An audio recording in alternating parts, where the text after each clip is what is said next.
Hey, welcome to my channel. This week I'm going to pay my respects and talk about the downfall of some of Sony's first-party studios that are no longer with us today. And with the recent amount of layoffs and studio closures, it seems like stories like these have only become more commonplace, and I already feel like I'll need to make another video like this in the near future. Starting off with Zipper Interactive, which was founded in 1995 in Washington State, they first made a name for themselves working on various mech and airplane combat games on PC. However, they eventually became known as the team behind the SOCOM franchise on the PS2, which received critical and commercial success for many years. Because of this series and its exceptional usage of the PS2 network functionality, they were bought by Sony shortly before the PS3 was released in 2006. Unfortunately, the PS3 and basically their entire tenure as a first-party studio really did not go well for them. Their first PS3 game was called MAG, which stood for Massive Action Game, and it had a really crazy 256 online player count way back in 2010, but unfortunately just had mediocre reception overall. So they quickly tried to follow up that game with SOCOM 4 in 2011, which was very long awaited at the time. Unfortunately, that game came out in the first week of the very infamous PSN outage, and so it pretty much died on arrival because of that. And then lastly, they put out Unit 13 in 2012 on the Vita, which was actually one of the better shooters on the console, but as we all know, the Vita was not quite the success that Sony wanted, so it's not exactly a great place for them to make a hit game after two duds. Long story short, Sony shut them down in the same month that Unit 13 was released. Rest in peace, Zipper and the SOCOM series. Moving on to my personal favorite in this video, Evolution Studios was a British studio founded in 1999, and they were always focused on developing racing games. Their debut game World Rally Championship came out for the PS2 in 2001 and was co-published by Sony. It was well received and helped cement the company in the racing space as they continued to make yearly sequels until 2005. With the PS3 launching, they switched it up and created MotorStorm, which wasn't actually a launch title but was definitely one of the more notable games around the system's launch. The following year, Sony finally purchased them outright for about $33 million US, and they continued the MotorStorm series throughout the PS3 generation. But they finally hit a bump in the road with the third entry in the series, MotorStorm Apocalypse.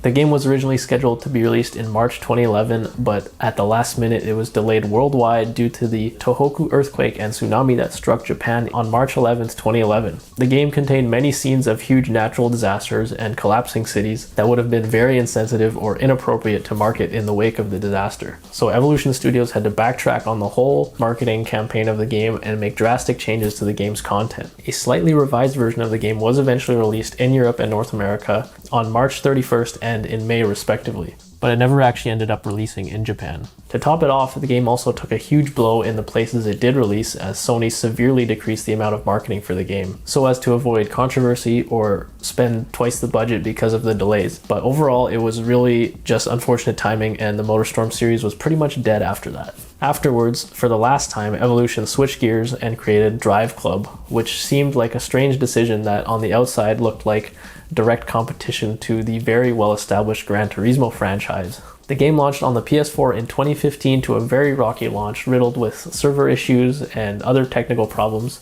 The game got a lot of negative press since it was very reliant on server connectivity, which honestly sounds a lot like foreshadowing of Gran Turismo 7 to me, but despite their efforts to fix the game, the damage was done, and in March 2016, Sony announced that it would be shutting down Evolution Studios. It's reported that a lot of the team moved to work at Codemasters, and a lot of their DNA can be felt in Onrush, which came out in 2018. The last studio I wanted to touch on hasn't necessarily shut down in the same way as the others, but it's definitely been truncated to some degree. Japan Studio was the first-party development team for PlayStation, founded in 1993, not long after the console division itself was formed inside of Sony.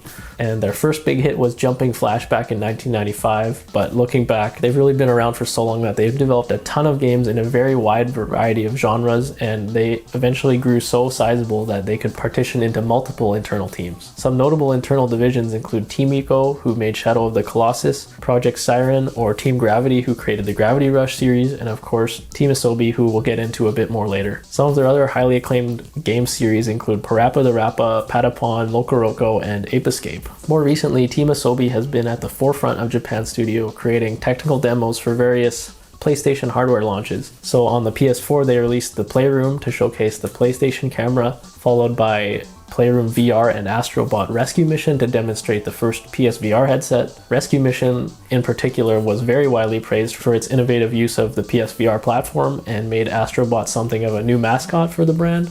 So their next game also starred Astro, called Astro's Playroom, which launched pre-installed on the PS5 to showcase the new features of the DualSense controller. And again, this game also got a lot of great critical reception. Unfortunately, in 2021, it was announced that Japan Studio would be dissolving down to just Team Asobi after various directors of other internal teams seem to be trickling away from the studio. There appear to be a number of reasons for this shift, but most significant of which is that PlayStation has been moving towards a more Western focus since the late 2010s. As well, the studio is reported to have just gotten too unsustainable and inefficient with so many internal teams that were not producing games as successful as the rest of the first-party Sony developers. And when you look at the sales results that are available of some of their higher profile games from the last few years, stuff like The Last Guardian, Gravity Rush 2, and Knack 2, they just didn't sell a lot of copies in the grand scheme of PlayStation Studios games. Studio Japan was estimated to be about 800 people in 2021, while Bluepoint, who did the Shadow of the Colossus remake, is supposedly about 70 people. Studio Japan's Last Guardian took about 10 years to develop, and it only marginally outsold Shadow of the Colossus remake, which only took 2 to 3 years for Bluepoint. Granted, it is a remake of an old Japan Studio game, but these sales numbers are just not very favorable to the huge workforce size of Studio Japan. Gravity Rush 2 and Knack 2 are both sequels, and they sold much worse than The Last Guardian. So it makes sense to me that Team Asobi is now estimated to be about the same size as Bluepoint after the restructuring.